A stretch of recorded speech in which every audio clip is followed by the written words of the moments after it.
Hi guys, let's start the lecture now. आज की class में हम लोग देखने जा रहे हैं GIS, remote sensing and GPS.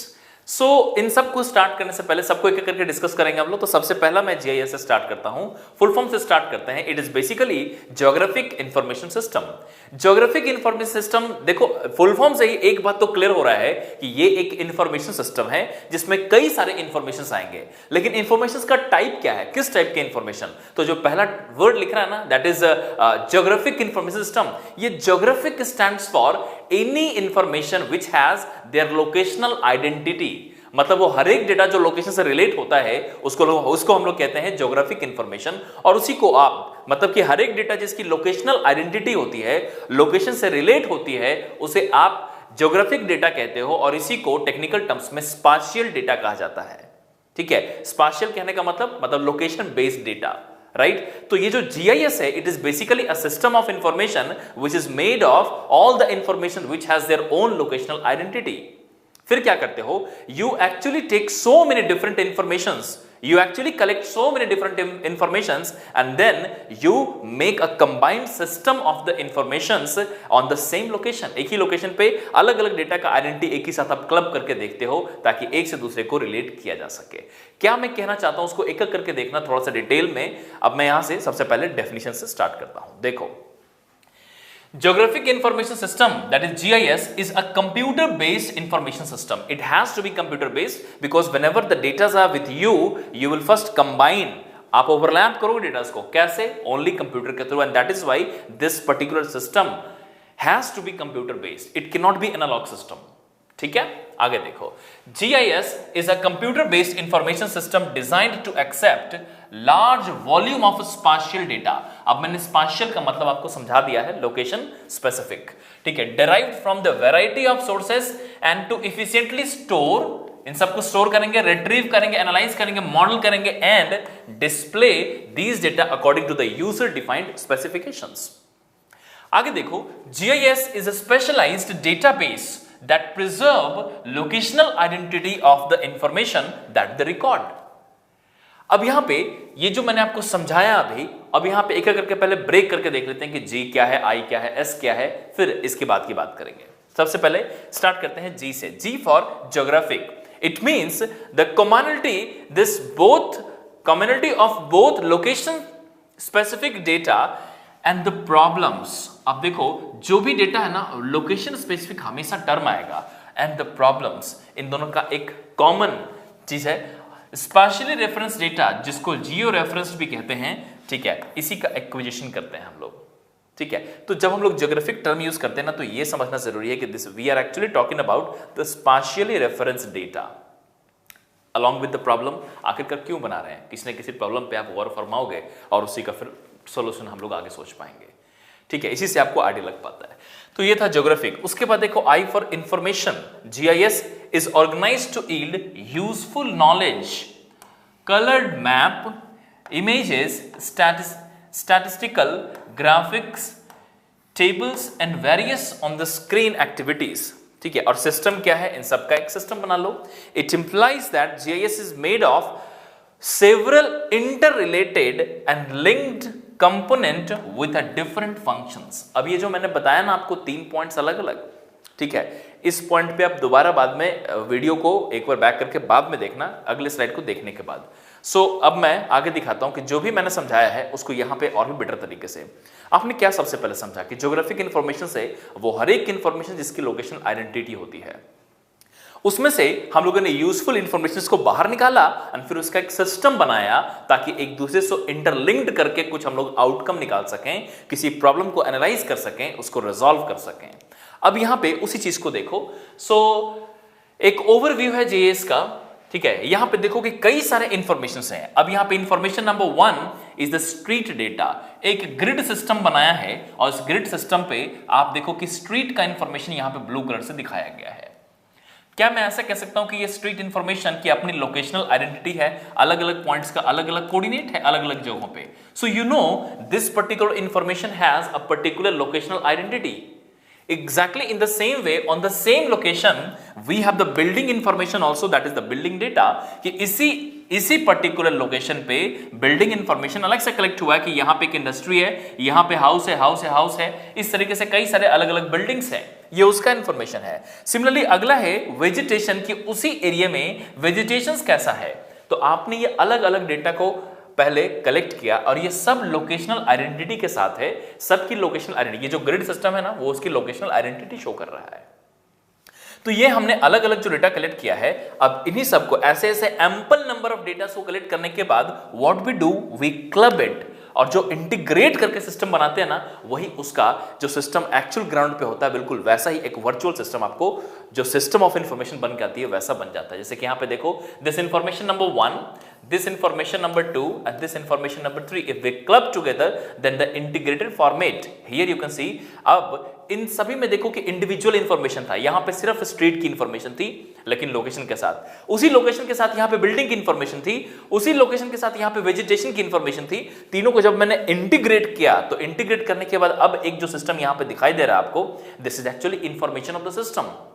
अब यहां पे कई सारे इंफॉर्मेशन एक ही सिस्टम में नजर आ रहे हैं, so here the system is made by so many informations. अब यहां पे you have the trees also, you have buildings also, you have street also, and you will be able to interlinked कि building tree के साथ कैसे, कितने distance पे related है, ठीक है, जो स्ट्रीट है वो ट्री के साथ या बिल्डिंग के साथ कैसे रिलेटेड है, तो ये आपस में अब आप इसे इंटरलिंक कर सकते हो। तो करते क्या है, आपने पढ़ा होगा ना, जैसे कि एक छोटा सा एग्जांपल दिखाता हूं मैं आपको। हालांकि ये बहुत सर्वे में इसका काफी वास्ट यूज होता है, जितने भी मैप होते हैं, जिसके भी ओवरलैपिंग होते हैं, सब यहीं से आते हैं इन सब चीजों में। लेकिन एक छोटा सा एग्जांपल दिखाता हूं, शायद वहां से आप विजुअलाइज कर सको। आपने ना फोन पे गूगल मैप यूज किया होगा शायद। अगर मैं गूगल मैप की बात करूं तो उसमें देखना कई सारे व्यू होते हैं, एक होता है ट्रैफिक व्यू, एक होता है सैटेलाइट व्यू। वो क्या है, अलग अलग इंफॉर्मेशन हैं जिसको आप एक ही सिस्टम में क्लब करके देख पा रहे हो। Exactly in the same way जो हम लोग सर्वे की बात करते हैं, जो एडवांस सर्वे होती है, उसमें n number of informations are collected from the ground and then you make integrated system of all the informations which have their locational identity, and this system is known as the GIS, geographic information system. अब उसी का एक और भी हमने अलग से दिखाया है डायग्राम। इसमें देखो कई सारे अलग अलग डेटा को क्लब किया गया है। यहां चलते हैं, ये है बेस मैप, ठीक है। उसके बाद देखो ये है इमेज, जो फोटोग्रामेट्री वाली डेटा होती है, इमेजरी। उसके बाद देखो लैंड कवर, फिर demographic, wetland, topographic, zoning, parcel, ऐसे कई सारे n नंबर ऑफ इंफॉर्मेशंस को इसलिए लिखा था ना, large volume of spatial data. Let me now show you the first slide again. Look at this, पढ़ो। This it is a computer based information system designed to accept large volume of spatial data derived from variety of sources and efficiently store, retrieve, analyze, model, ठीक है, यही चीज था जो मैंने आपको बताया, ठीक है। तो आपने जो देखा अभी कि भाई GIS की जब बात करते हैं तो कई सारे अलग अलग इंफॉर्मेशन हैं, लेकिन सब में एक बात कॉमन है कि the information must have their locational identity, then only you can make GIS। और ये किसी भी चीज में आप सोच सकते हो, GIS किसी भी चीज में आप सोच सकते हैं, किसी भी एरिया में आप इसे विजुअलाइज कर सकते हो, ठीक है। अब आगे बढ़ते हैं नेक्स्ट पे। जब हम लोग GIS की बात करते हैं ना, तो मैंने आपको ये तो बताया, लेकिन ये जो सिस्टम है वो सिस्टम के कई सारे कंपोनेंट है और कई तरह की चीजें आती हैं बीच में, तो वो हर एक चीज को मैं यहाँ पे एक एक करके समझा चलता हूँ। एक यहाँ पे एक सब सिस्टम हमने शो कर रखा है कि GIS के अंदर क्या क्या है। तो सबसे पहला है डेटा, और उसमें देखो input, this one is the input here, look at this. ये है सबसे पहले इनपुट। इनपुट में डेटा फ्रॉम मैप हो गया, सेंसस डेटा हो सकता है, फील्ड सर्वे डेटा हो सकता है, रिमोट सेंसिंग डेटा हो सकता है, और data from the other digital basis हो सकता है। लेकिन जब हम लोग एडवांस सर्वेइंग GIS की बात करते हैं ना, उसमें ज्यादातर इंफॉर्मेशन हमेशा एडवांस टेक्निक से लिए होते हैं, जो कि रिमोट सेंसिंग है। ज्यादातर datas, it can be remote sensing data, it can B imagery which is photogrammetric data, it can B normal survey data also, it can B census data, it can be any other data, ठीक है। तो इन सब का system बना करके जो information of system बनती है, उससे हम लोग आगे किसी भी चीज का एनालिसिस कर सकते हैं, ठीक है। तो ये हो गया इनपुट। क्या मैं इनपुट में क्या क्या है, आगे देखो जो नेक्स्ट सेक्शन देख रहे हो, इस नेक्स्ट सेक्शन में जब इनपुट हो जाएगी सभी डेटा की, उसके बाद देखो मैनेजमेंट है, उसकी प्रोसेसिंग है और उसका डिस्प्ले है। 3 पार्ट है। अब इसमें मैनेजमेंट में क्या करोगे, उस डेटा को स्टोर करना है, रिट्रीव करना है, उसके बाद प्रोसेस करना है, मैनिपुलेट करना है, एंड फिर उसको यहाँ पे डिस्प्ले करना है। और उसके बाद उसकी जो आउटपुट आएगी, उसकी आउटपुट में you will see what, you have the reports, you have the map, you have the photographic products, you have statics and data, इस तरीके से कई सारे इसकी चीजें आते हैं। अब ना इसी एग्जाम्पल को आप अलग अलग तरीके से अलग अलग जगहों पे यूज कर सकते हो। जैसे मान लो एक जगह का हमें सिस्टम ऑफ इंफॉर्मेशन मालूम है, तो उस जगह पे आप किसी भी तरीके से इसको यूटिलाइज कर पाओगे। जैसे कि एक छोटा सा एग्जाम्पल लेता हूं, ये एग्जाम्पल जो मैंने देने जा रहा हूं ना, ये आपको आइडिया को और भी ज्यादा क्लियर करेगा। मान लीजिए एक छोटा सा एग्जाम्पल है कि मैं बोलूं कि सपोज कि दिल्ली गवर्नमेंट ने वाटर सप्लाई जो ड्रिंकिंग वाटर है उसका अलग से एक पाइपलाइनिंग बनाने का एक डिसीजन लिया। एक छोटा सा एग्जांपल मान लीजिए, ठीक है। मान लीजिए कि जो अभी आ रही है water that is not suitable for drinking purpose, तो अभी जमीन के अंदर कितनी पाइपलाइनिंग है? तो आप बोलोगे जमीन के अंदर पाइपलाइनिंग हो जाएगी, गैस पाइपलाइनिंग है, इलेक्ट्रिसिटी पाइपलाइन है, उसके अलावा सीवर पाइपलाइन है, वाटर सप्लाई पाइपलाइन है। 4 तो पहले से एग्जिस्ट कर रहे हैं। अब मैं बोलूं कि 4 तो पहले से ही है, वाटर सप्लाई है, ड्रेनेज है, गैस पाइपलाइन है, इलेक्ट्रिसिटी है, ठीक है। तो ये इतनी सारी चीजें पहले से ही हैं और उसमें एक और पाइपलाइन में अगर मैं बनाने चला जाऊं तो क्या मुझे सिस्टम ऑफ इंफॉर्मेशन पहले से जानना जरूरी है? अगर हमारे पास पहले से ही, अगर मैं ऐसा करूं कि मैं अलग अलग डेटा को क्लब करूं, अब जो मैं बोलने जा रहा हूं उसको यहां से देखो, मैं अलग अलग एक डेटा में लोकेशन इंफॉर्मेशन के साथ, लोकेशन आइडेंटिटी के साथ जो वाटर सप्लाई की पाइपलाइन है पूरी दिल्ली में, उसका एक नेटवर्क निकालूंगा। फिर मैंने क्या किया, एक और डेटा कलेक्ट किया जो कि सीवर पाइपलाइनिंग का डेटा है, कितने आरएल पे कौन सा पाइपलाइनिंग है, फिर गैस का पाइपलाइनिंग का, फिर कुछ और पाइपलाइनिंग का। तो जितने भी इंफॉर्मेशंस हैं वो सभी अगर मैं एक साथ लार्ज वॉल्यूम ऑफ इंफॉर्मेशन को निकाल लूं और उसके बाद इन सबको क्लब करके सिस्टम बनाऊं, देन नाउ वी नो कि अंडरग्राउंड में किस तरीके से पाइपलाइनिंग सभी जगह पे गई हुई है। अब मुझे कोई नया पाइपलाइन डिजाइन करना होगा ना, तो मुझे पता है कि मुझे कहां पे ड्रिल नहीं करना है, कहां पे पहले से पाइपलाइनिंग है, कितने आरएल पे मुझे डिसाइड करना है। तो ये जो है ना कि एक प्रॉब्लम है कि मुझे पाइपलाइनिंग लगानी है, तो उसका सॉल्यूशन क्या है? पहले एक सिस्टम बनाया। तो ये सिस्टम है जो इंफॉर्मेशन सिस्टम हमने बताया, लोकेशनल आइडेंटिटी वाले इंफॉर्मेशन का एक system is known as the geographic information system. ठीक है, चलो आगे बढ़ते हैं। जब हम लोग जीआईएस की बात करते हैं ना, तो इंफॉर्मेशन को शो करने के 2 तरीके होते हैं। इसको हम लोग बोलते हैं डेटा स्ट्रक्चर ऑफ जीआईएस। अब जीआईएस में जो इंफॉर्मेशन होती हैं उसको शो करने का 2 तरीका होता है, उसका 2 स्ट्रक्चर है, या तो वो रास्टर डेटा है या तो वो वेक्टर डेटा है। अब ये रास्टर और वेक्टर का क्या है कंसिडरेशन, क्या इसका मतलब है, उसको मैं इस स्लाइड के थ्रू आपको समझाता हूं। देखो, सबसे पहले स्टार्ट करो यहां से कि जो वेक्टर डेटा होती है, यहां से स्टार्ट करता हूं। सबसे पहले समझो पॉइंट्स। वेक्टर डेटा में ना we always represent the point with a point only. कोई भी पॉइंट को सिंपली पॉइंट से ही दिखाते हैं। कोई लाइन अगर होती है ना तो उसको सिंपली एक लाइन के थ्रू दिखाई जाती है, लाइक दिस, ठीक है। और अगर कोई पॉलीगन है तो पॉलीगन को उसके शेप से दिखाई जाती है। जैसे मान लो ये रेक्टेंगल है तो रेक्टेंगल को हमने इस तरीके से दिखाया है, लेकिन ये तरीका किसका? वेक्टर का। लेकिन जब हम लोग इसी के रास्टर डेटा की बात करते हैं तो ये ना हमेशा एक स्मॉल ग्रिड सिस्टम में आपको दिखाई देगा। इसी का रास्टर डेटा देखो यहां पे, तो आप देखो यहां पे एक बॉक्स है, ये रास्टर। अगर मुझे लाइन दिखाना होगा तो मैं ऐसे लाइन नहीं बना पाऊंगा। मतलब आप समझो कि डेटा को एनालाइज करने का 2 तरीका है, या तो आप वेक्टर के टर्म्स में करो या तो रास्टर के टर्म्स में करो। तो यहां पे 2 अलग अलग स्ट्रक्चर्स, इसके डेटा स्ट्रक्चर्स दिखाए गए हैं। एक होती है वेक्टर और एक होती है रास्टर। इन दोनों का फंक्शन अलग अलग है, इन दोनों का तरीका अलग अलग है, ठीक है। तो यहां पे देखो पॉइंट को पॉइंट से दिखाया, लेकिन यहां पे पॉइंट को एक स्मॉल ग्रिड से दिखाया। उसके अलावा यहां पे लाइन दिखाया, यहां पे system of the grid is representing a line. यहां पे एक पॉलीगन दिखाया डायरेक्टली, यहां पे एक सिस्टम ऑफ ग्रिड है जो पॉलीगन शो कर रहा है। इस तरीके से अब आप खुद ही सोच सकते हो कि अगर मुझे कोई एग्जैक्ट इंफॉर्मेशन चाहिए होगी ना तो सुटेबल सिस्टम कौन सी होगी? तो आप बोलोगे वेक्टर, क्योंकि इसमें एग्जैक्ट मिल रही है। उसमें क्या है? रेक्टेंगल शो कर रहा है छोटा सा। इसमें लाइन है तो वो लाइन रास्टर से है, तो यहां पे लाइन भी एग्जैक्टली, मतलब पॉइंट्स एग्जैक्टली शो कर पाओगे, लाइन एग्जैक्टली शो कर पाओगे, पॉलीगन भी एग्जैक्टली शो कर पाओगे, जो कि इसमें नहीं शो हो पाएगा। एक चीज और समझो कि कभी अगर मुझे ओवरलैप करना पड़ा, याद है फोटोग्रामेट्री में क्या करते थे? ओवरलैप करते थे फोटोज को। आप यही वाला टेक्निक ना यहां पे भी, जब रिमोट सेंसिंग डेटा होगी ना तो कई बार ओवरलैपिंग होगी। लेकिन जरा सोचो कि जब ओवरलैपिंग वेक्टर टू वेक्टर करोगे ना तो थोड़ी सी डिफिकल्टी फेस कर सकते हो आप। लेकिन वहीं पे अगर रास्टर में ओवरलैपिंग करोगे तो ग्रिड मैच करेगा ना, तो ओवरलैपिंग बहुत आसान हो जाएगी। मतलब सबके अपने अपने प्रोज एंड कॉन्स हैं। अब यहां पे एग्जैक्ट हो रहा सब कुछ, लेकिन ओवरलैपिंग में दिक्कत आएगी आपको। यहां पे एग्जैक्ट नहीं हो रही है, लेकिन ओवरलैपिंग करके अगर बहुत बड़ा इमेज है, बहुत बड़ा कुछ हमने रिमोट सेंसिंग किया हुआ, तो उसमें रास्टर करके ओवरलैप करके बिगर पिक्चर्स बनाना, बिगर एनालिसिस करना काफी आसान हो जाएगा, ठीक है, क्योंकि ग्रिड सिस्टम के साथ हमने वर्क कर रखा है। ठीक है, तो ये हमने बताया आपको दो तरह के सिस्टम। अब इसके पीछे कुछ और भी पॉइंट्स लिखा हूं, उसको भी पढ़ लो यहां पे। Data for GIS must be represented in a form that it preserves locational identity of each unit of the information so that it is possible to retrieve the data by location and therefore to depict and analyze the geographic pattern. It is necessary to convert them into a digital form suitable for the use by GIS. अब क्या है ना कि GIS में जब भी आप कोई भी इंफॉर्मेशन रखोगे तो वो तो कंप्यूटर बेस्ड सिस्टम है। देन मीनिंग इज दैट कि अगर GIS कंप्यूटर बेस्ड सिस्टम है then every information, every data has to be digital. तो डिजिटल में कन्वर्ट करते हो और इसी डिजिटल को कन्वर्ट करके एनालाइज करने का दो तरीका है कि या तो आप वेक्टर कर लो या तो आप रास्टर कर लो। मैंने बताया दोनों के अपने अपने प्रोज एंड कॉन्स हैं। आगे देखो, this process is known as the geo coding and the data structures classified into models as below.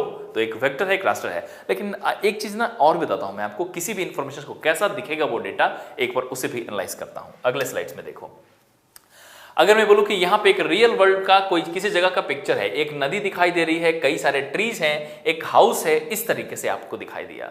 अब इसी को अगर मैं रास्टर डेटा में एनालाइज करूं ना, तो पहले तो पूरे एरिया का ग्रिड बन गया और उसमें देखो नदी कुछ ऐसे थी, लेकिन नदी आपको अब ये इस तरीके से हर एक रेक्टेंगल इस ग्रिड के अंदर कुछ नदी के शेप में यहां पे देखो ऐसे दिखाई दे रहा है। ठीक है, फिर यहां पे कुछ वेजिटेशन थे, फिर यहां पे वेजिटेशन है, यहां पे हाउस थी। ठीक है, अब यही चीज अगर आप वेक्टर में देखोगे तो यहां पे देखो वेक्टर में इस तरीके से डेटा कलेक्ट हुई है कि ये रिवर है, इस जगह पे वेजिटेशन है और यहां पे हाउस है। तो ये जो आप देख रहे हो, आप बस इतना देखो कि रास्टर में आपने ग्रिड सिस्टम में हर एक डेटा को कलेक्ट किया लाइक दिस, लेकिन वेक्टर में इस तरीके से। तो क्या है कि एनालिसिस में ना थोड़ा ज्यादा आइडिया लगता है, ज्यादा क्लैरिटी आएगी। अगर आप इस डेटा को डायरेक्टली देखते हो तो इसमें ज्यादा क्लैरिटी आएगी, लेकिन जब बिगर आपका सर्वे हो तो उस जगह पे इसे करना ज्यादा बेटर होता है, क्योंकि ओवरलैपिंग करके आप एग्जैक्ट एनालिसिस कर पाते हैं। ठीक है, सबके अपने प्रोज एंड कॉन्स मैंने बताया आपको, तो एक बार इन दोनों के बीच का डिफरेंस भी देख लेते हैं। देखो, वेक्टर एंड रास्टर डेटा के बीच में क्या डिफरेंस है, दोनों को एक एक करके देखते चले जाएंगे। पहला, point can be positioned accurately, किसमें, वेक्टर में, and point positions as a cell may not be that accurate. आगे देखो, a line can be positions accurately as a line are shown as a system of sales.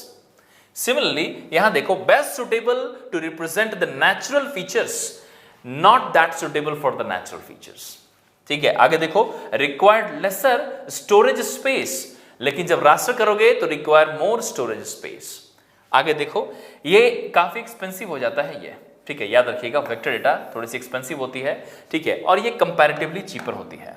ठीक है, इसके बाद देखो, super imposing यहां देखो, super imposing different images may create difficulties. यही बताया था ना, ओवरलैप करने में दिक्कत आ सकती है।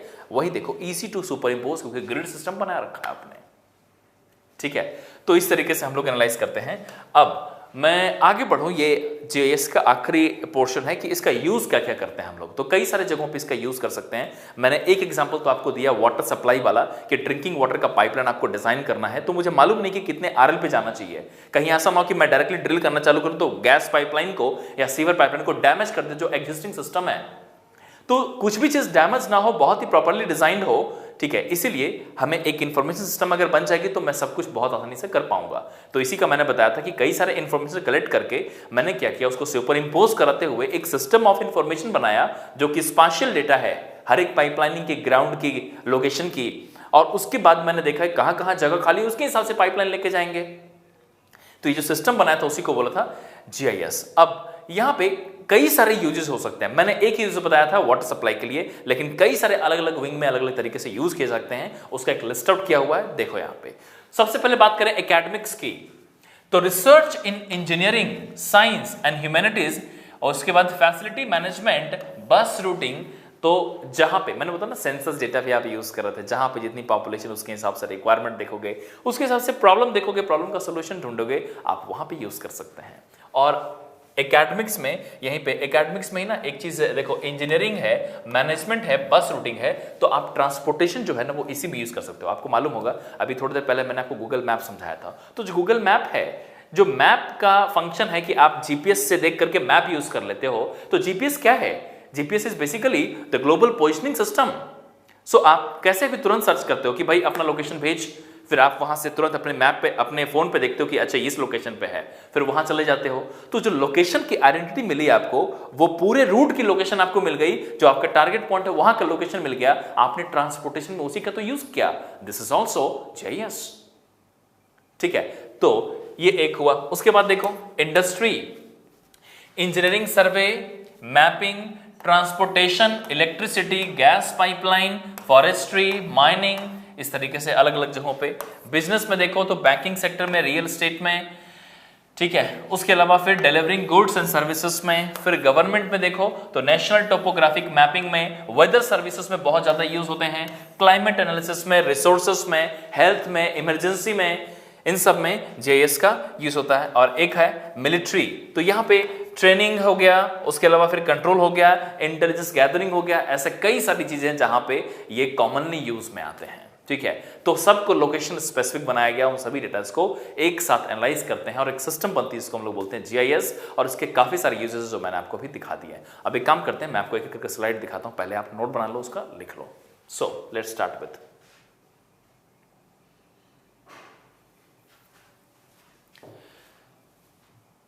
यहां से स्टार्ट कीजिए।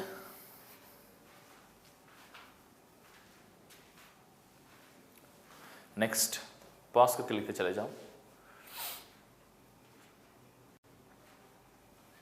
नेक्स्ट,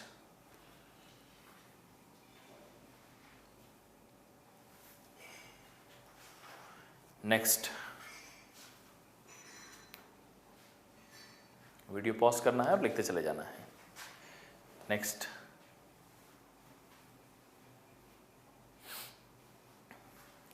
नेक्स्ट, वेक्टर रेस्टर का डिफरेंस, और नेक्स्ट इसका यूजर्स। ठीक है, ये था जीआईएस से। ठीक है, आपके सिलेबस में लिखा है GIS, remote sensing and GPS, तो हम लोग उसी सीक्वेंस से पढ़ते जा रहे हैं। हालांकि ये जो एरिया है ना जीआईएस जीपीएस वाला, क्वेश्चन थोड़ा सा कम आते हैं इससे, लेकिन चूंकि सिलेबस में लिखा है उसको डिटेल में समझ लेना जरूरी है। हर एक चीज़ को क्वेश्चन कहीं से भी पूछ सकते हैं इसमें। ठीक है, चलो नेक्स्ट स्टार्ट करते हैं। The next topic, this is remote sensing. अब ये रिमोट सेंसिंग क्या है, आगे बढ़ने से पहले ना इस टर्म को ही पहले ब्रेक करके समझो। रिमोट का मतलब होता है डिस्टेंस, और सेंस का मतलब होता है टू कलेक्ट द इंफॉर्मेशन। आप समझो, रिमोट का मतलब डिस्टेंस एंड सेंस का मतलब टू कलेक्ट द इंफॉर्मेशन। तो ये है क्या, ये एक बेसिकली एक टेक्निक है, एक टेक्नोलॉजी है, जिसमें you are actually able to collect the information without making any physical contact with that object. मतलब दूर में रह करके ही किसी ऑब्जेक्ट का इंफॉर्मेशन निकालेना बिना टच किए हुए। This technology is known as the remote sensing. अब ये कैसे पॉसिबल है, तो सबसे पहले आप ये जान लो कि रिमोट में रह करके किसी भी ऑब्जेक्ट के इंफॉर्मेशन को सेंस कर लेना is possible only through the electronic sensors. सिर्फ इलेक्ट्रॉनिक सेंसर्स के थ्रू ही पॉसिबल है। ठीक है, अब यहीं से बात आती है, तो मैं अब सबसे पहले यहां से समझाता हूं। Look at this, remote sensing is the science and art of obtaining information about an object, area, phenomenon through the analysis of the data acquired by a device that is not in contact with the object or the area. ठीक है, remote sensing means sensing the earth surface from the space by making use of properties of the electromagnetic waves. अब इस वाली बात को ऐसे समझो कि मैं बोलूं कि सर्वे में हम लोग जो पढ़ रहे हैं ना, देखो रिमोट सेंसिंग का मतलब ना आप अलग अलग फील्ड में समझ सकते हो। कॉन्सेप्ट यही है कि बिना टच किए हुए इन्फॉर्मेशन निकालना। जैसे कि छोटा सा एग्जांपल दिखाता हूं मैं आपको। फोटोग्रामेट्री थी, कैमरा लगाया था, ग्राउंड का इन्फॉर्मेशन निकाला था ना कैमरा से आपने, क्या है वो, रिमोट में आपने सेंस कर लिया। दूसरा एग्जांपल देता हूं, मैं बोलूं कि आपने एक्सरे सुना होगा, आपने एक्सरे देखा होगा, तो आप देखते हो कभी भी एक्सरे में वो डॉक्टर्स क्या करते हैं, किसी एक लोकेशन पे आपको बोलते हैं स्टैंड करो, फिर एक मशीन चालू करते हैं और उसके बाद आपको पूरा स्केलेटन का इंफॉर्मेशन मिल जाता है। कैसे, तो एक्सरे क्या करती है, वो क्या है, एक इलेक्ट्रोमैग्नेटिक वेव है और वहीं से वो पेनिट्रेट करती है और आपको पूरे बोन्स का इंफॉर्मेशन मिल जाता है। तो क्या बोन्स के पास जाने की जरूरत पड़ी, क्या टच करने की जरूरत पड़ी, आपने दूर से ही उसका इंफॉर्मेशन निकाला। So this is also the remote sensing technique, वो भी रिमोट सेंसिंग है।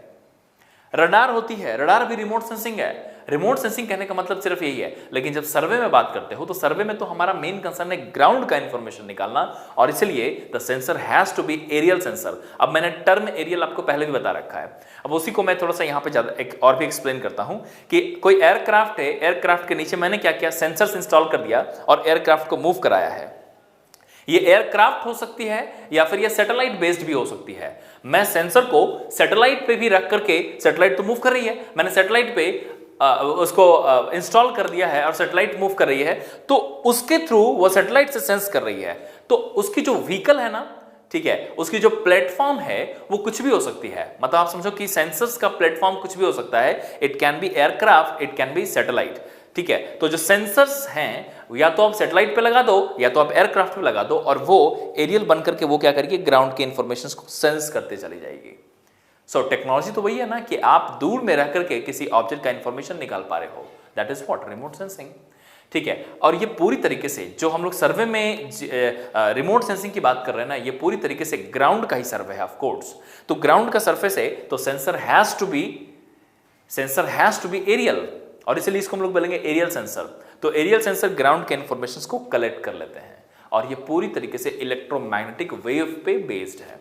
अब ये इलेक्ट्रोमैग्नेटिक वेव क्या है आगे भी देखेंगे हम लोग, ठीक है। इलेक्ट्रोमैग्नेटिक वेव पे ही बेस्ड है। अब आगे बढ़ते हैं, देखो, remote sensing means sensing the earth surface from the space by making use of the properties of the electromagnetic waves emitted or reflected by the sensed object for the purpose of improving resource management, land use, protection of the environment। ऐसे कई सारे इसके uses हैं, 2-3 use यहाँ पे लिखा हुआ है, ठीक है, कि रिसोर्स मैनेजमेंट है, लैंड यूज है, प्रोटेक्शन ऑफ द एनवायरमेंट है, ऐसे और भी कई सारे यूजेस हैं। तो नीचे एक जो डायग्राम बनी है ना, उस डायग्राम में पहले देखो, आपको ना जो बेसिक आइडिया है रिमोट सेंसिंग का वो यहीं से आइडिया लग जाएगा। मैं सबसे पहले बात करता हूँ कि what is a prime source of electromagnetic energy. तो आप बोलोगे sun. Prime source of electromagnetic energy is what, sun. तो सन से रेडिएशंस आए और वो यहां से देखते चले जाना, ये सन से रेडिएशन निकला, और ये रेडिएशन जो आई इलेक्ट्रोमैग्नेटिक रेडिएशन, वो रेडिएशन बिल्डिंग पे भी आई, पेवमेंट पे भी आई, सॉइल पे भी गई, ग्रास पे भी गई, वाटर पे भी गई और ट्रीज पे भी गई। तो जितने ऑब्जेक्ट्स हैं ग्राउंड पे उन सभी पे रेडिएशंस आती है। रेडिएशंस का होता क्या है, 2 पार्ट में डिवीजन हो जाता है। Some part will be reflected back, ठीक है, कुछ कुछ होगा रिफ्लेक्ट हो जाएगा एंड कुछ एब्जॉर्ब हो जाएगा, और जो एब्जॉर्ब होता है वो फिर इमिट होता है। तो बेसिकली आपको 2 तरह के वहां पे रेडिएशंस नजर आएंगे, एक होगी जो रिफ्लेक्ट हो रही है और एक जो है वो इमिट हो रही है, ठीक है। अब वही चीज है यहाँ पे, देखो ये सन का रेडिएशन यहां से निकला और अलग अलग ऑब्जेक्ट्स के पास जाने के बाद ये रेडिएशन यहां से रिफ्लेक्ट और इमिट होके एक सेंसर होगी जो किसी प्लेटफॉर्म पे लगी होगी। अब देखो यहाँ पे एक एग्जांपल दिखाएगा कि ये क्या है, ये एक प्लेटफॉर्म है जो कि सैटेलाइट है। सैटेलाइट में सेंसर लगा रखा है और ये सेंसर इसी रेडिएशन को रीड करता है। तो क्या है ना कि प्रॉपर्टी जो होती है रेडिएशन की, इलेक्ट्रोमैग्नेटिक रेडिएशन की प्रॉपर्टी, जब वो इमिट होकर के अर्थ पे पहुंचती है और जब रिफ्लेक्ट होकर के जाती है या फिर इमिट होकर के जाती है, तो उसकी प्रॉपर्टी बिल्कुल चेंज हो जाती है। वेवलेंथ विल बी चेंज्ड, उसके फेजेस चेंज हो जाएंगे। और ये सेंसर जो है ना, यहां पे जो सैटेलाइट पे लगी हुई है, ये सेंसर रीड क्या करता है, ये ऑब्जेक्ट रीड नहीं कर रहा, वो सिर्फ इलेक्ट्रोमैग्नेटिक का जो इमिटेड रेडिएशन है या फिर रिफ्लेक्टेड रेडिएशन है उसको, उस इलेक्ट्रोमैग्नेटिक रेडिएशंस को रीड करता है। और अलग अलग ऑब्जेक्ट अलग अलग तरीके से इमिट और रिफ्लेक्ट करती है। तो property of reflected electromagnetic waves, property of emitted electromagnetic waves के बेसिस पे you can get the idea that which object is there on the ground। तो इसके पीछे का टेक्निक क्या हुआ कि पहले सन से इमिशन हुई, ग्राउंड पे आई, कुछ एब्जॉर्ब हुई, यहीं पे रिफ्लेक्ट हुई और इमिट हुई। तो रिफ्लेक्टेड इमिटेड की प्रॉपर्टी सबकी अलग अलग है और वो डिपेंड करता है कौन सी ऑब्जेक्ट है। अलग अलग ऑब्जेक्ट अलग अलग वेवलेंथ की रेडिएशंस को रिफ्लेक्ट और इमिट करती है। तो उस रेडिएशंस के थ्रू ये सेंसर सेंस करता है that which object is there. तो उसने सेंस ऑब्जेक्ट नहीं किया, उसने सेंस सिर्फ रेडिएशंस को किया, और हम लोग उस रेडिएशंस के बेसिस पे आइडिया लगा पाते हैं कि कौन सी ऑब्जेक्ट है वहां पे। तो यही होता है पूरा टेक्निक रिमोट सेंसिंग का। लेकिन इतने से बात नहीं बनेगी, इसको थोड़ा और डिटेल में डिस्कस करेंगे, देखते हैं कि इसके आगे प्रिंसिपल्स क्या हैं। So let's move to the next one. अब यहाँ पे जो हमने आपको अभी समझाया ना कि सन से रेडिएशन निकली और आगे गई, इसी को मैं थोड़ा और डिटेल में आगे समझाता हूं, ठीक है। एक ओवरव्यू तो इतना हुआ कि सन से आई, ग्राउंड पे आई, ग्राउंड से रिफ्लेक्ट और इमिट हुआ और सेंसर के पास गई और सेंसर उसे सेंस कर लेता है रेडिएशन को। लेकिन रेडिएशन को सेंस करने के बाद फिर आप उस रेडिएशन का जो सेंस हुआ है उसके फेजेस, उसके वेवलेंथ के बेसिस पे आप गेस कर पाते हो कि ये कौन सी ऑब्जेक्ट हो सकती है, ठीक है। अब इसी का एक डिटेल डिस्कशन है, एक एक करके समझना उसको। इस पर्टिकुलर डायग्राम को पहले ध्यान से देखो। इस डायग्राम में आपको ये दिखाई देगा कि here is sun, that is A, और A sun is the prime source of energy, prime source of electromagnetic radiation. यहां से इसने इमिट किया और बी पे स्कैटर्ड हो गई, फिर बी से सी पे आई, सी में ग्राउंड के साथ इंटरेक्शन हुआ, some are absorbed, some are emitted and some are reflected, which will come to the sensor, और सेंसर के पास आएगी, सेंसर ने इसको सेंस किया और उसने ग्राउंड कंट्रोल पैनल पे भेज दिया, और वहीं से हम लोग एनालिसिस कर लेते हैं डेटा को। तो यहां पे जो A B C D E F G H तक जो लिखा है ना, इन सबको एक एक करके मैंने यहां पे स्पेसिफाई कर रखा है, समझिएगा आप डिटेल में उसको। मैं सबसे पहले यहां स्टार्ट करता हूं। A prime source of energy, so यहां देखो emission of the electromagnetic radiations which is of course sun. B में क्या हुआ, यहीं पे एटमॉस्फेयर में ही स्कैटर्ड हो गया है, तो आप देखो यहां पे b transmission of the energy from the source of the object, absorption and scattering of the EMR while transmission. तो ये जो ट्रांसमिशन है इसी में एब्जॉर्प्शन हो गया कुछ और कुछ इमिशंस हो गए, ठीक है, एनवायरमेंट में ही स्कैटर्ड हो गया सब। उसके बाद सी जाते हैं, सी क्या है, यहां ग्राउंड पे इंटरेक्शन हुआ है, तो यहां देखो interaction of EMR that is electromagnetic radiation with the object and subsequent reflection and emission. मैंने दो चीज बताया था ना, रिफ्लेक्ट और इमिट होती है, ठीक है। उसके बाद यहां के बाद क्या हुआ, ये जो इमिटेड और रिफ्लेक्टेड है वो सेंसर्स को रीच करेंगे, तो ये यहां से इधर गया, डी में देखो अब क्या है, transmission of the energy from the object to the sensor. ये ऑब्जेक्ट है, सेंसर की तरफ ये ट्रांसमिट हुई, अब ये क्या करेगा, सेंस करेगा ई पे। So now let's move to this ई।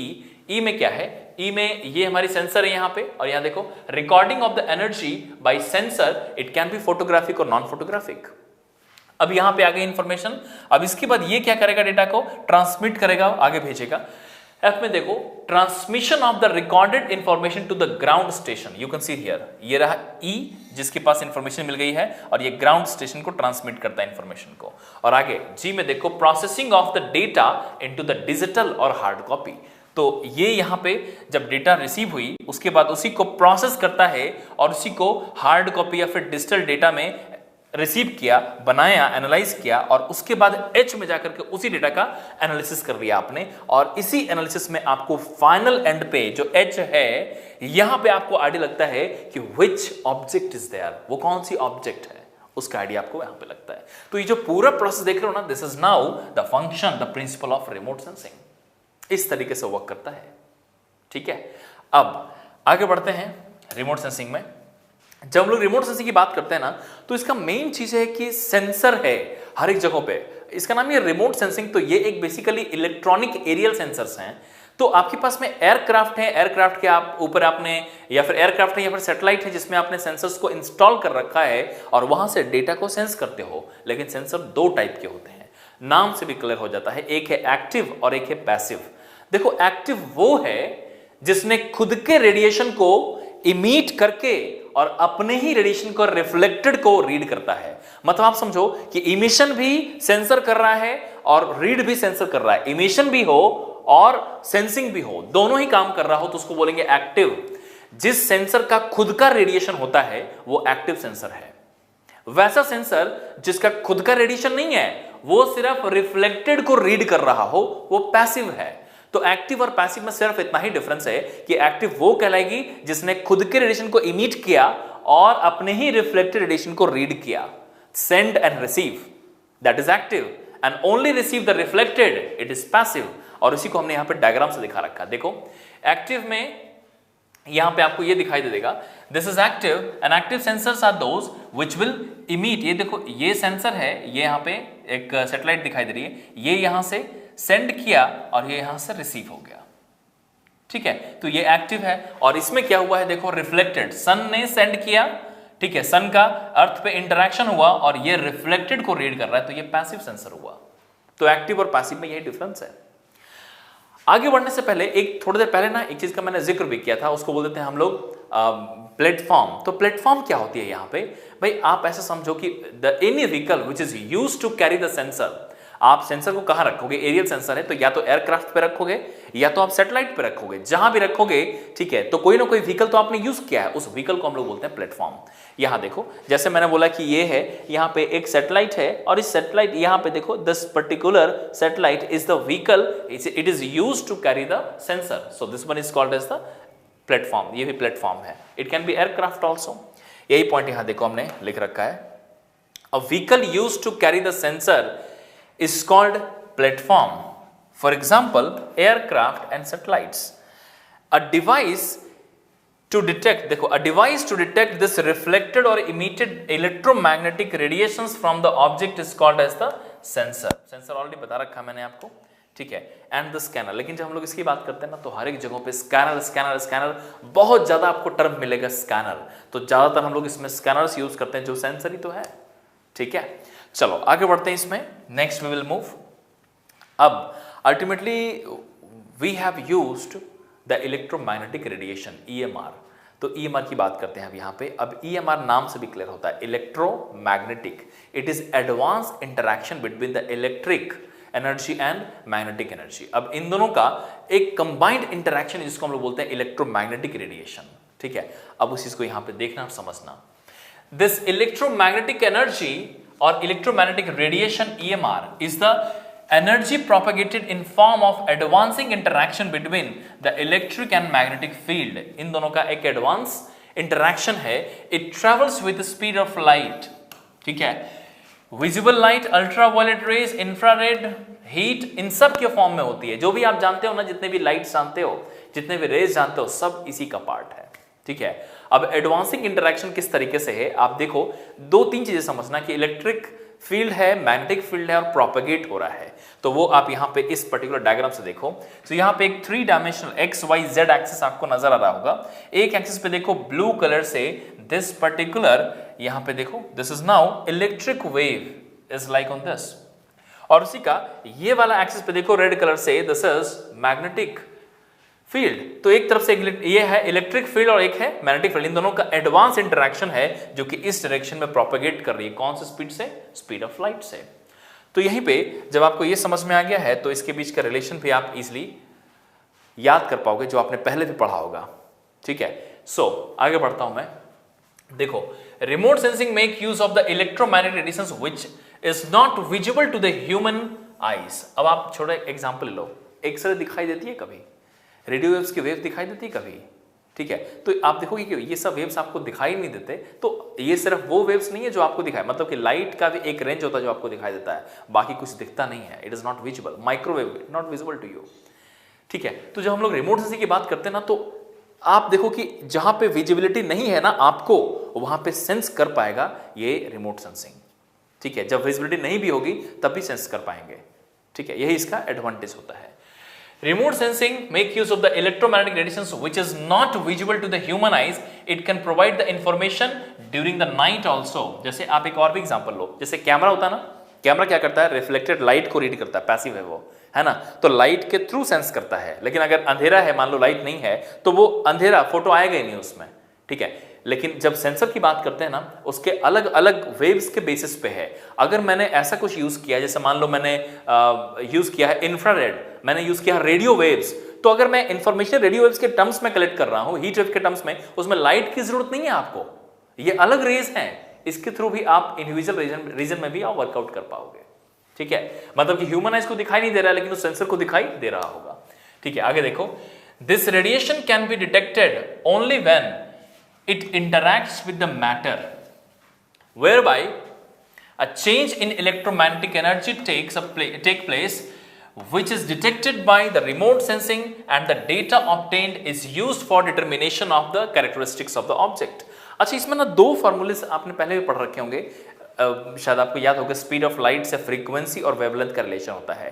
तो speed of light is equal to mu into lambda होता था, उसी म्यू को यहाँ पे स्मॉल एफ लिखा गया जो कि फ्रीक्वेंसी है। सो आप देखो, C is the speed of light, ठीक है, स्पीड ऑफ वेव हो जाएगा यहाँ पे, और उसके बाद एफ इज द फ्रीक्वेंसी, ठीक है, और उसके बाद लैम्डा इज द वेवलेंथ। तो ये इन दोनों के बीच का रिलेशन है। तो हम लोग ऐसा बोल सकते हैं क्या कि this is f is equal to c by lambda, ठीक है। अब उसी को मैं यूज करता हूं। आपको एक और भी रिलेशन याद होगा, energy is equal to Q, that is h nu, that is h is the Planck's constant into nu, जिसको हम लोग फ्रीक्वेंसी बोलते थे। So here we can write this is Q is equal to h, nu की जगह F लिखा है frequency को, तो एच को रिप्लेस कर दिया। So now we have this relation also, ठीक है। अब यहाँ पे h is the Planck's constant, उसकी वैल्यू हमने लिख रखी है, ठीक है। ये एनर्जी है, फ्रीक्वेंसी है। अब इस तरीके से रिलेशंस हैं, कई बार ऑब्जेक्टिव क्वेश्चंस में इन सब से भी पूछ सकते हैं, तो you should be able to answer. चलो आगे बढ़ते हैं। अब जब इसकी बात करते हैं ना हम लोग, तो हमने बताया कि जब इलेक्ट्रोमैग्नेटिक रेडिएशंस की बात करते हैं तो कई सारे उसके स्कैटर्ड फॉर्म में कई सारे अलग अलग वेव्स आपको नजर आएंगे। यहां पे हमने उसको यहां पे थोड़ा सा डिटेल किया है, ध्यान से समझिएगा। सबसे पहला देखो, distribution of the continuum of energy can be plotted as a function of wavelength और frequency. It is known as the EMR spectrum.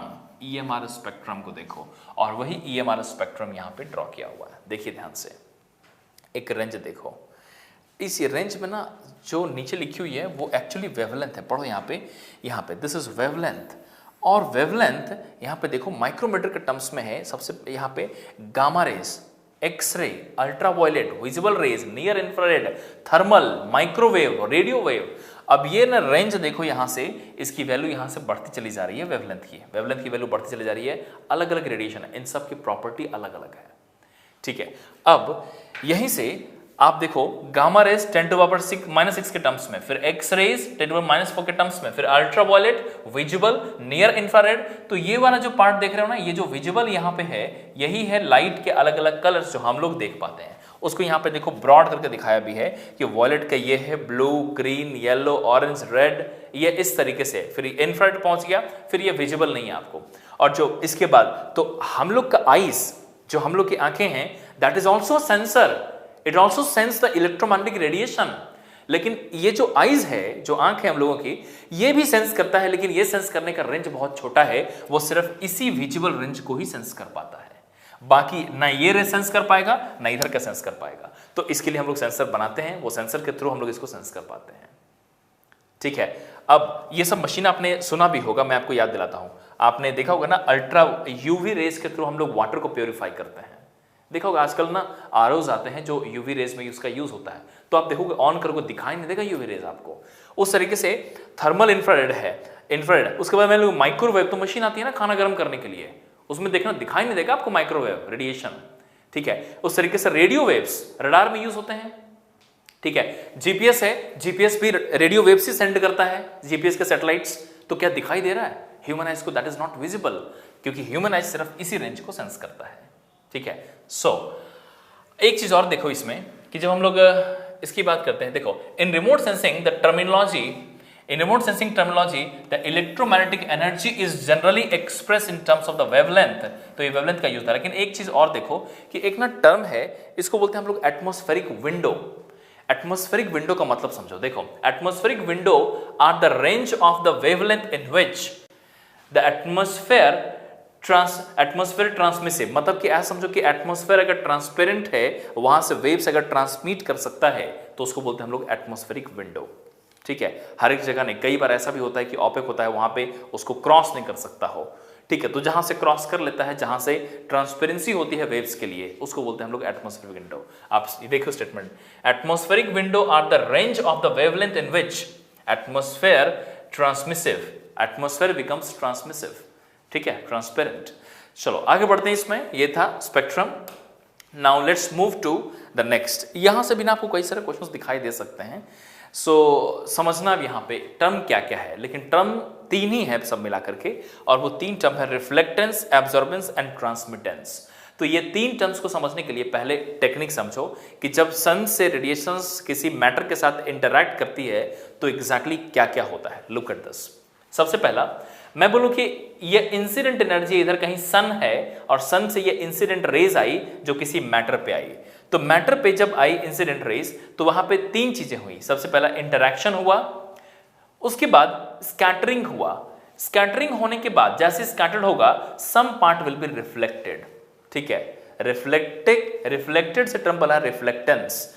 उसके बाद देखो एब्जॉर्बेंस, और यहां पे देखो ट्रांसमिटेंस। अब एक हुआ एब्जॉर्ब कर लिया, और एक होगा ट्रांसमिट कर लिया, यहां देखो इमिट किया है। अब यहीं से तीनों की एनर्जी हम लोग एक एक करके देखते हैं। तो मैं ऐसा लिख सकता हूं कि इंसिडेंट रेज जो टोटल आई, आप तो जानते हो ना कि एनर्जी बैलेंस करते हो आप, ठीक है। तो ये है इंसिडेंट एनर्जी जो इधर से आई, ठीक है, उसका तीन पार्ट में डिवीजन हो गया, ठीक है। Some are reflected, some are absorbed and then transmitted.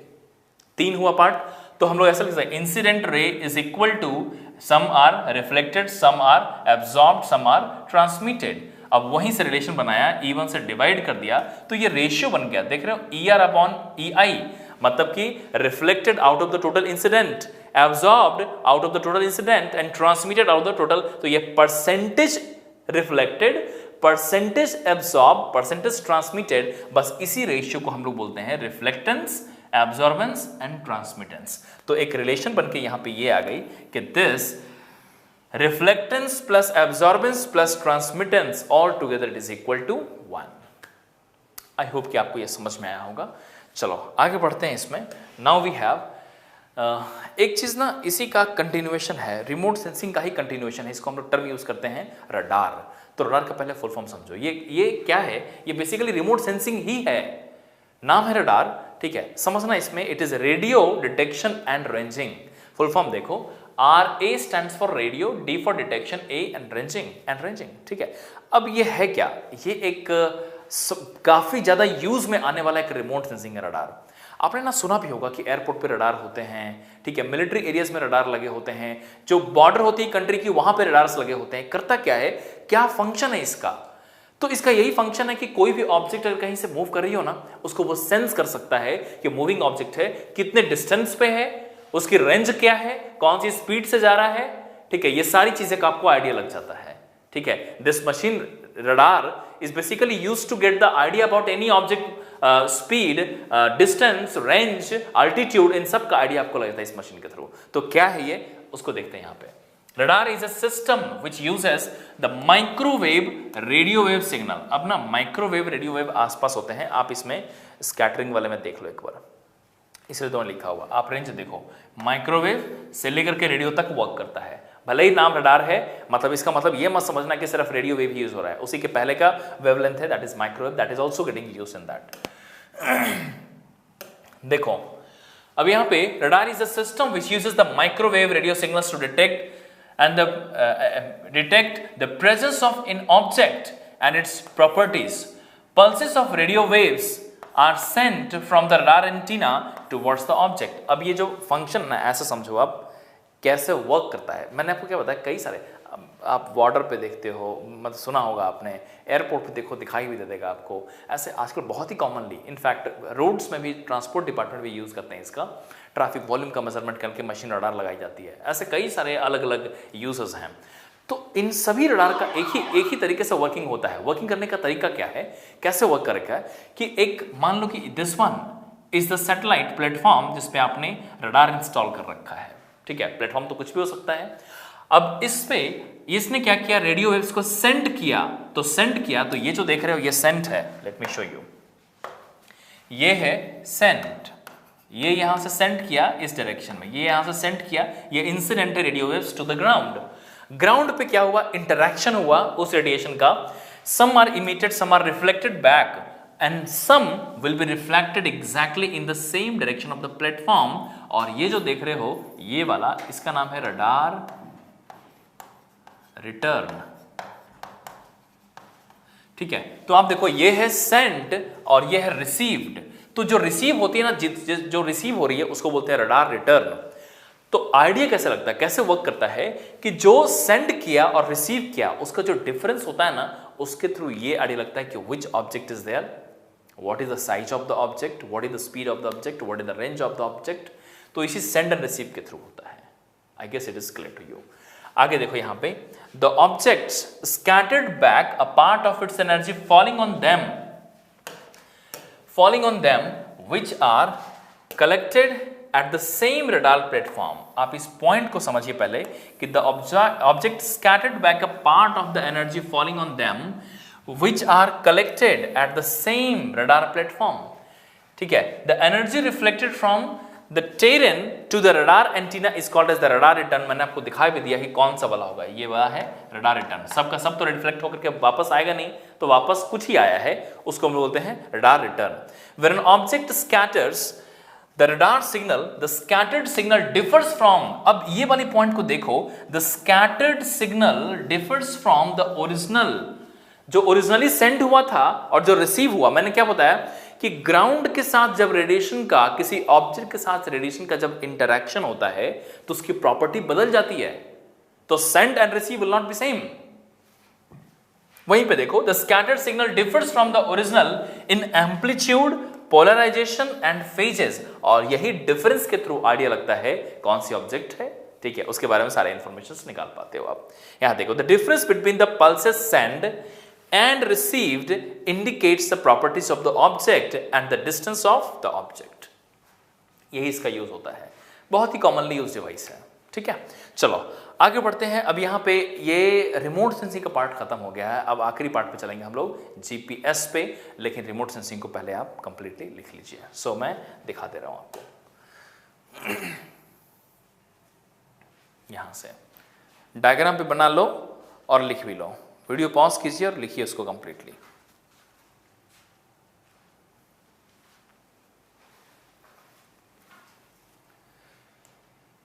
Next, process of remote sensing, pause करके लिख लो। नेक्स्ट,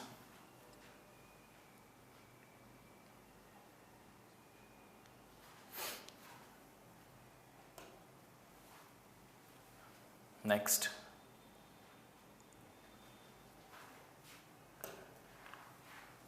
नेक्स्ट, इसी ऑर्डर में सब लिखते चले जाओ पॉज करके।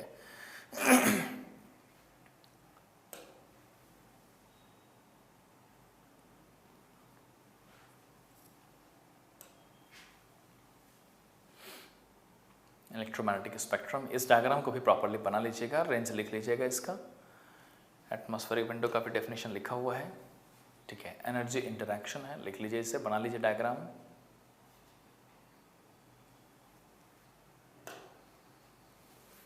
And the last is radar, ठीक है। अब यहां से हम लोग आगे बढ़ते हैं, दैट इज जीपीएस। भाई जीपीएस तो बहुत ही इंटरेस्टिंग एरिया है और आप जानते भी हो, आप यूज भी करते हो, आप बोलते हुए मेरे फोन में जीपीएस है। बेसिकली जीपीएस रिसीवर है आपके फोन में, ठीक है। तो क्या ये जीपीएस एग्जैक्टली, उसका एक ओवरव्यू, ठीक है। चलो स्टार्ट करते हैं। सबसे पहले मैं यहां से स्टार्ट करता हूं। देखो, GPS is basically, full form क्या है इसका, global positioning system, and this GPS is actually a navigation system made of 24 satellites.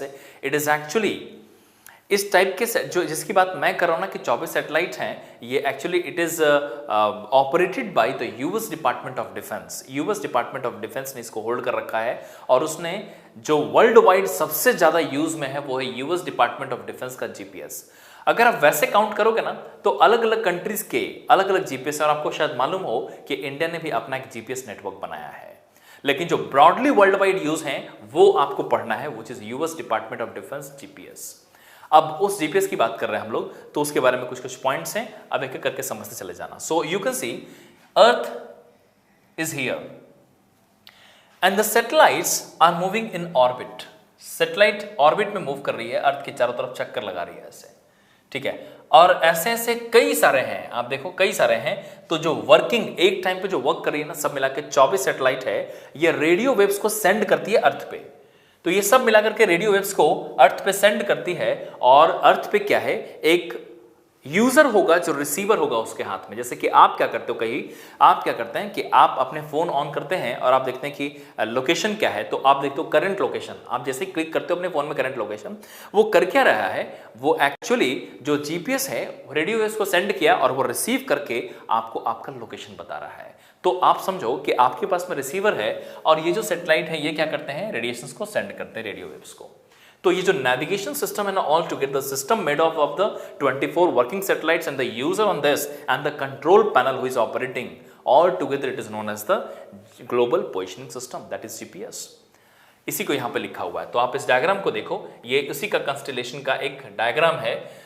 सो देखो यहां पे the GPS is a space based all weather radio navigation system. अब यहां पे ना ये समझना है, इसको किसी भी वेदर पे डिपेंडेंसी नहीं होती है, हर एक वेदर में आप इसको यूज कर पाते हो। All weather radio navigation system that provides the quick, accurately and inexpensively the time, position, velocity of the object anywhere on the globe at any time. आप समझिएगा क्या क्या हमने बताया, टाइम, फिर बताया हमने पोजीशंस, जो पोजीशंस है वो x, y, z, उसी चीज को आप अर्थ कोऑर्डिनेट सिस्टम के टर्म्स में बोलते हो, तो वो अर्थ कोऑर्डिनेट सिस्टम में कन्वर्ट करो तो वो हो जाती है लैटिट्यूड, लॉन्गिट्यूड एंड अल्टीट्यूड, ठीक है। और चौथा टाइम। तो बेसिकली आप किसी भी पॉइंट का पोजीशन ना 4 चीजों के रेस्पेक्ट में देख पाते हो, ठीक है। Latitude, longitude, altitude. अल्टीट्यूड का मतलब हाइट होता है। अब मैंने लैटिट्यूड लॉन्गिट्यूड तो आपको पिछले क्लास में बता रखा है अर्थ कोऑर्डिनेट सिस्टम में। तो लैटिट्यूड लॉन्गिट्यूड है, अल्टीट्यूड है एंड एक टाइम है, ठीक है। अब टाइम आपको मालूम है कि लॉन्गिट्यूड पे अलग अलग टाइम, तो अब यहां पे 4 अलग अलग पैरामीटर्स है जिसको आप एग्जैक्ट लोकेशन कहते हो। और इसी लोकेशन को पता करने के लिए कई सारे सैटेलाइट्स हैं, 24 सैटेलाइट्स का एक नेटवर्क है पूरी तरीके से, जो कंटिन्यूअसली मूव कर रहे हैं और आपको आपका लोकेशन बताते हैं, उसका कंट्रोल पैनल। तो मैंने आपको क्या बताया कि ये जो मैं बता रहा हूं ये तो यूएस डिपार्टमेंट ऑफ डिफेंस वाला है। ऐसा ही सैटेलाइट का नेटवर्क और भी कई सारे कंट्री ने बना रखा है, इंडिया का भी है। सबका सैटेलाइट का जो नेटवर्क है ना उसका रेडियस अलग अलग है। जैसे मान लो कि यूएस ने यहां बनाया, किसी और कंट्री ने यहां बनाया, किसी और कंट्री ने यहां बनाया, सेंटर पे अर्थ था, ठीक है। तो अलग अलग रेडियस पे सबने बना रखा है। अब जो आपका कंसर्न है वो है यूएस डिपार्टमेंट डिफेंस का जीपीएस, जो हम लोग अभी डिस्कस कर रहे हैं। तो मैंने आपको बताया इसमें, इससे आपको काफी आइडिया लगा होगा। आगे देखो, the current GPS uses the satellite signal, लेकिन सिग्नल कौन सा? रेडियो वेव्स, ठीक है। Accurate time and sophisticated algorithm to generate the distance in order to the position anywhere on earth। ये ट्रायंगुलेट पोजीशन तो होता ही है, इसी को ट्राइलेटरेशन भी कहते हैं। क्या होता है ना कि आप समझो कि अर्थ है, एक सैटेलाइट यहां है, दूसरा सैटेलाइट यहां, दोनों की डिस्टेंस अलग अलग है वहां पे, ठीक है। तो होता क्या है, इसका जो रेडियस होगा और इसका जो रेडियस होगा किसी पर्टिकुलर ऑब्जेक्ट से, उसके थ्रू हम लोग क्या करते हैं, ट्राइलेटरेशन करते हैं, और उससे अर्थ भी एक रेडियस बनता है, या अर्थ भी एक सर्कल है, इसका भी रेडियस का एक सर्कल। मतलब आप समझो कि 2 अलग अलग सैटेलाइट है, इसका अपना एक रेंज, इसका अपना एक रेंज, और अर्थ भी एक है। तो उन सबका इंटरैक्शन, उन सबका जो इंटरसेक्शन होता है ना, उस पॉइंट का लोकेशन आप आसानी से निकाल पाते हो, ठीक है। तो इतने सारे सैटेलाइट्स मिलकर के ना कंबाइंड फॉर्म देते हैं अलग अलग सैटेलाइट्स के थ्रू, और कंबाइंडली आप किसी पोजीशंस के बारे में इंफॉर्मेशन निकाल पाते हो। लेकिन निकालना कितने हैं? 4 इंफॉर्मेशन से। तो आपको 4 इक्वेशंस की जरूरत पड़ती है। क्या कहता है? Latitude, longitude, altitude and time. तो ये 4 अननोन पैरामीटर को सॉल्व करने के लिए 4 इक्वेशंस की जरूरत पड़ती है, और 4 इक्वेशंस को सॉल्व करने के लिए आपको 4 सैटेलाइट की जरूरत पड़ती है। तो अगर मैं आपसे पूछूं ना कि to find the exact location of any point on the ground, how many satellites you require? 4 different satellites, 4 satellite की जरूरत है आपको, ठीक है। आगे बढ़ते हैं। देखो यहां पे मैंने उसी के इंफॉर्मेशंस को समराइज कर रखा है जो मैंने आपको भी बताया। तो कुछ कुछ पॉइंट्स हैं, समझते चले जाओ। सबसे पहले इसी पे आते हैं, और यहां देखो आपको दिखाई दे रहा है ये ऑर्बिट, ये देखो कई सारे ऑर्बिट हैं। तो जितने भी ऑर्बिट आपको दिखाई दे रहे हैं ना, वो अगर अर्थ का जो इक्वेटर वाला प्लेन है, ये पिछली क्लास में मैंने आपको समझाया था, ये अर्थ है, और अर्थ का जो इक्वेटर वाला प्लेन है, उस प्लेन पे 55 डिग्री एंगल से सारे ऑर्बिट इंक्लाइंड है। Every orbit has angle of 55 degree with the earth equator. Equator पे 55 डिग्री पे इंक्लाइंड है, और हर एक ऑर्बिट में 4-4 सैटेलाइट है। मतलब एक ऑर्बिट में एक सैटेलाइट नहीं, हर एक ऑर्बिट में 4 सैटेलाइट, और ऐसे ऐसे 6 ऑर्बिट हैं। तो आप बताओ 6 × 4, all together it is 24 satellites. यहां पे देखो ये उसी का जिक्र है यहां पे कि नेम ऑफ नेटवर्क, ये नेम है नव स्टार। नाम सुनने से नव स्टार लगता है हिंदी नाम है, ऐसा नहीं है। यूएस डिपार्टमेंट ऑफ डिफेंस ने इसका फुल फॉर्म भी है, that is navigational satellite time and ranging, that is नव स्टार, ठीक है। नंबर ऑफ सैटेलाइट्स 24 जो वर्किंग टुगेदर हैं, एंड 4 प्रोटोटाइप में होता है जो यूज में नहीं होते। एक्स्ट्रा स्पेयर में होनी चाहिए ना आपके पास एक्स्ट्रा, ताकि अगर कोई ब्रेकडाउन हो गया है तो तुरंत दूसरा फंक्शन चालू हो जाए, ठीक है। तो 4 प्रोटोटाइप में होते हैं, 24 वर्किंग टुगेदर होते हैं। तो आपसे अगर पूछा जाए कि इन सिस्टम में कितने सैटेलाइट हैं, तो आप हमेशा 4 बोलोगे। जब तक ये पूछा जाए कि स्पेयर में कितने हैं, तब तक आप उस 4 का नाम नहीं लोगे। मतलब कि जो वर्किंग है वो 24 है। मैं पूछूं कि अगर ऐसा क्वेश्चन कभी आता है एग्जाम में कि the total number of satellites working in the constellation of the satellite, कितने हो जाएंगे? 24 इज द आंसर। आप जोड़ करके 28 मत बोलना उसको, ठीक है। हमेशा 24 वर्किंग होता है। ये 4 एक्स्ट्रा लगे हुए हैं, स्पेयर में है, ठीक है। तो स्पेयर की बात अगर पूछेगा तो बस की इंफॉर्मेशन आपको देनी है, ठीक है। अब बात करते हैं यहीं पे कि हमने कितना बताया कि एक ऑर्बिट के अंदर 4 सैटेलाइट और ऐसे ऐसे 6 ऑर्बिट्स हैं। यहां देखो number of orbits 6 and each orbit 4 satellites, ठीक है। Radius of orbit 20,200 kilometre considering the earth as centre of mass. तो अगर आप पूरे सिस्टम को जिसमें सैटेलाइट्स को मूव कराया है, अर्थ को सेंटर पे मान लो, एक पॉइंट मास मान लो, तो इसका रेडियस जो होगा वो 20,200 किलोमीटर, अदरवाइज 12,500 के आसपास होती है अगर सरफेस से देखेंगे तो, ठीक है, वहीं पे आगे चलते हैं। यहां देखो इंक्लिनेशन ऑफ द ऑर्बिट, मैंने बताया आपको 55 degree, and the very important point, ये ना आपको कई बार नजर आ जाएगा ये वाला क्वेश्चन, इससे ना एक ही दो क्वेश्चन बार बार रिपीट करते हैं, उसमें से ये वाला बहुत दिखेगा आपको कि number of satellites required for exact location, अभी तो बताया कितना 4, और एग्जैक्ट लोकेशन पे किसके टर्म्स में, altitude, latitude, longitude, altitude and time of it चाहिए होता है आपको, ठीक है। यही चौथा उन्नयन के लिए हमारा चौथा सैटेलाइट चाहिए, तो सब मिलाकर के 4 सैटेलाइट चाहिए आपको, ठीक है। चलो अब जब बात करते हैं हम लोग जीपीएस की, तो इसके 3 अलग अलग सेगमेंट हैं। जीपीएस जो वर्क करता है इसके 3 सेगमेंट है। सबसे पहले सैटेलाइट वाला सेगमेंट, ठीक है, यहां से अब एक एक करके देखो, उसी को हमने 3 पार्ट में डिवाइड किया है। The GPS system comprised of the 3 segments. The first segment is the space segment, जो कि सैटेलाइट का कंस्टेलेशन है। आगे है ऑपरेशनल कंट्रोल सेगमेंट, और उसके बाद है यूजर इक्विपमेंट सेगमेंट। ये 3 अलग अलग सेगमेंट है। तो मैं सबसे पहले आता हूं कि ये जो हमारी सैटेलाइट वाला सेगमेंट है, उसमें देखो सब मिलाकर के इसमें ना 2 पॉइंट समझना। यहां पे क्या है, यहां पे देखो, the function of GPS satellites are to store data transmitted by controlled segment station. पहला पर्पस क्या है इसका, कि स्टोर करता है डेटा को, ठीक है, जो कि ट्रांसमिट होता है कंट्रोल सेगमेंट से, ठीक है। दूसरा, to maintain the accurate time by means of the atomic clock. अच्छा, एटॉमिक क्लॉक के बारे में एक चीज और मैं बोलूंगा। सैटेलाइट याद है ना, 24 सैटेलाइट थे, हर एक सैटेलाइट में है क्या, what is the main thing there in the satellite, वो एटॉमिक क्लॉक है। अब इस बात को समझो, हम लोग जो क्लॉक यूज करते हैं वो बहुत अलग है। आप ये समझो कि जो वेव्स का मूवमेंट होता है ना, आप कैसे निकालते हो, आप निकालते हो एक पॉइंट से दूसरे पॉइंट का डिस्टेंस, आप निकालते हो किसी पर्टिकुलर पॉइंट का पोजीशन। ध्यान से समझना इस बात को। जब हम लोग अर्थ पे किसी पॉइंट की पोजीशन की एक्यूरेट पोजीशनिंग की बात करते हैं ना, देन जो एटॉमिक जो क्लॉक है ना, वो बहुत ही ज्यादा फाइन और बहुत ज्यादा एक्यूरेट होनी चाहिए। हम लोग जो घड़ी यूज करते हैं ना, ये बहुत ही नॉर्मल क्लॉक होता है, ठीक है।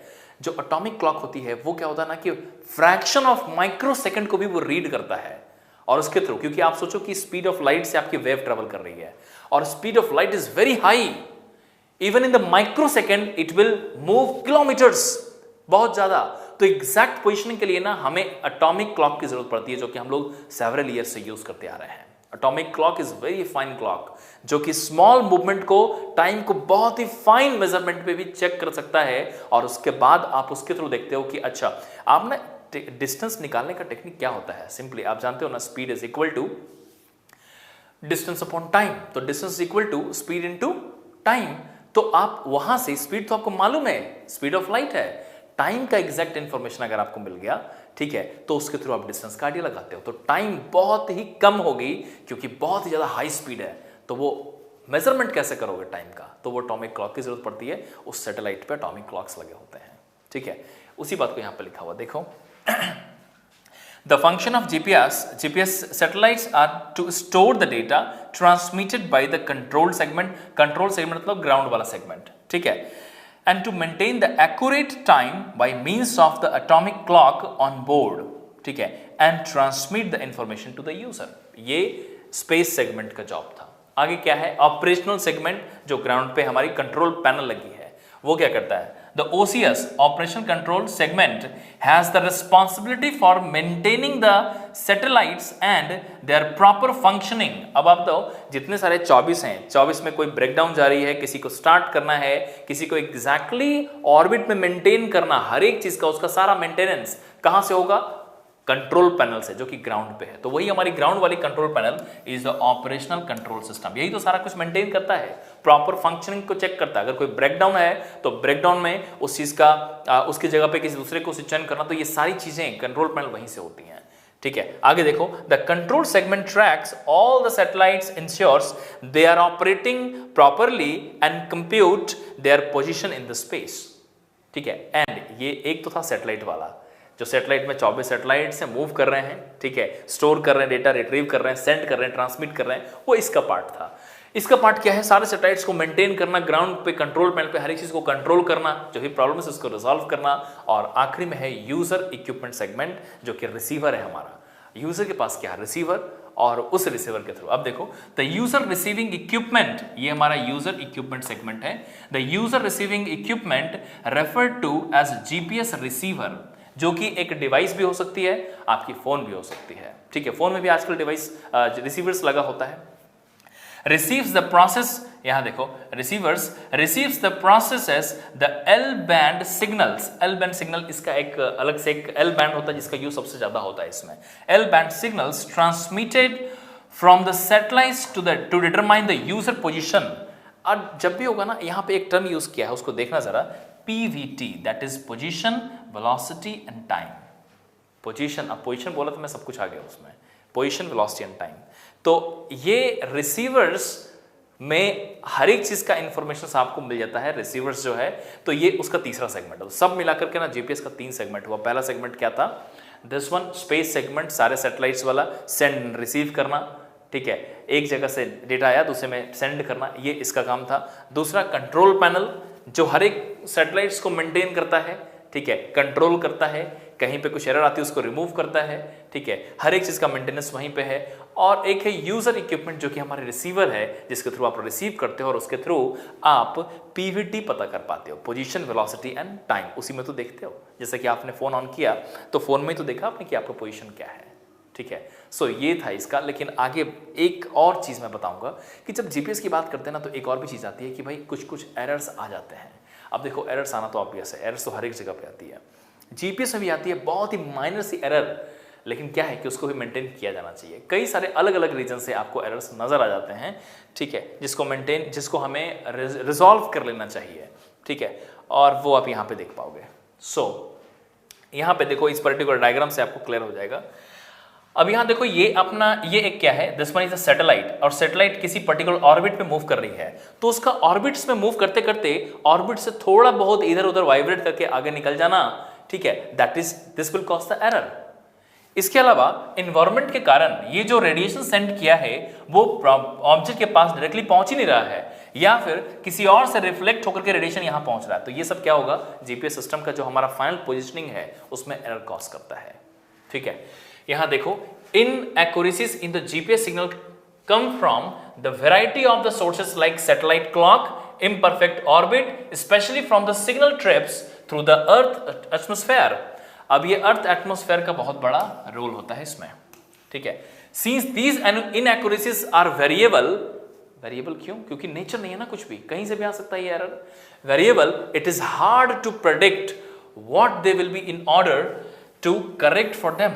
ठीक है, although these errors are small, ये काफी स्मॉल होते हैं साइज में, but to get the kind of the accuracies some critical positioning job required, all the errors, कितना भी छोटा हो, no matter how small it is, must be rectified, must be minimised. ठीक है, सो एरर्स होते हैं। अगर ऐसा पूछा है क्या सोर्स ऑफ एरर क्या क्या है, तो आप यहीं पे देख लो, सोर्स ऑफ एरर कुछ भी हो सकता है, ऑर्बिट से बाहर निकल जाना, ठीक है, रिफ्लेक्ट हो जाना रेडिएशंस का, डायरेक्टली नहीं पहुंचना, एटमॉस्फेयर का इंटरफेरेंस हो जाना, ऐसे कई सारे सोर्सेस हैं एरर्स के।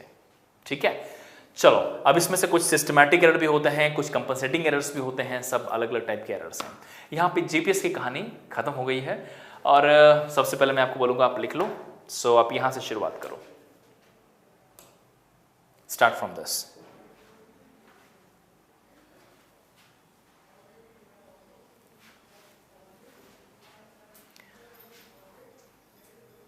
So next is this.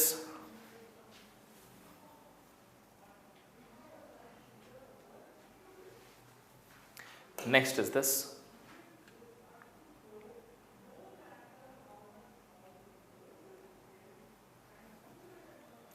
And the last is this.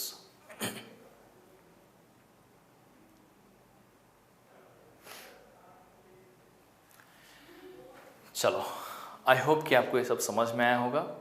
अब मैं यहीं पे ये चैप्टर ख़त्म होता है, और साथ साथ सर्वे सब्जेक्ट भी आज ख़त्म हो गया आपका। मैं इसको एंड करने से पहले मैं कुछ चीज़ें आपको बोलता हूँ कि भाई आपने ना सब मिला के कई सारे चैप्टर्स और कई सारे कॉन्सेप्ट्स पढ़े हैं। आई होप कि आपको प्रॉपर्ली सब समझ में आया होगा। इस पर प्रॉपर्ली प्रैक्टिस कीजिए, क्वेश्चंस को सॉल्व कीजिए, और क्वेश्चंस को सॉल्व करने में खुद से अटेम्प्ट करना बहुत ज़रूरी होता है। मतलब कि जो आपने क्लास में क्वेश्चंस को सॉल्व किया है, ठीक है, उस क्वेश्चन को सबसे पहले खुद से अटेम्प्ट करो, और उसके बाद आपके पास कई सारे अलग अलग रेफरेंसेस है। You have workbook available with you, you have the answer key of the workbook also. Apart from that you have previous year booklets also for GATE, for ESC, सबके लिए अलग अलग बुकलेट्स पड़े हुए हैं आपको। ठीक है, इन सब से आप प्रॉपरली प्रैक्टिस कीजिए जो आपको बहुत काम देने वाला। तो आप चीज़ों पे ग्रिप करोगे सिर्फ इसी तरीके से। क्योंकि आप इस लेक्चर को वीडियो में देख रहे हो, ठीक है, आपको साइक्लिक रिवीजन भी रखना है। तो इस बात का ध्यान रखिएगा कि सब्जेक्ट जब आप पढ़ते हैं तो रिवीजन का पैटर्न भी बिल्कुल साइकिल में रखिएगा। साइकिल पे कई सारे हम लोगों ने यूट्यूब पे, मतलब कि रिवीजन वाले पॉइंट पे कई सारे वीडियो हमने यूट्यूब पे बना रखे हैं अलग अलग फैकल्टीज़ ने। आप किसी का भी वीडियो देखिए, वहाँ से आपको गाइडलाइन मिल जाएगा किस तरीके से रिवाइज करना चाहिए, किस तरीके से पढ़ना चाहिए। लेकिन आप प्रॉपरली इसको एनालाइज कीजिए। आपने सब्जेक्ट को काफ़ी डेप्थ में पढ़ा है और as per the new pattern पढ़ा है। जब भी सिलेबस चेंज होती है तो कुछ चीज़ें ऐड होती हैं, कुछ चीज़ें रिमूव भी होती हैं। तो कंसर्न सब्जेक्ट का उसी के हिसाब से होता है। तो हम लोग हर एक साल कंसर्न को उसी के हिसाब से चेंज करते रहते हैं। तो अभी जो आपने पढ़ा है वो अभी के हिसाब से इसका रिक्वायरमेंट था। सब कुछ मैंने आपको समझा दिया है। आई होप कि आपको सब समझ में आया होगा। प्रॉपरली तैयारी कीजिए। Wish you very good luck. अच्छे से एग्जाम दो, अच्छे से क्वालिफाई हो जाओ। Thank you so much.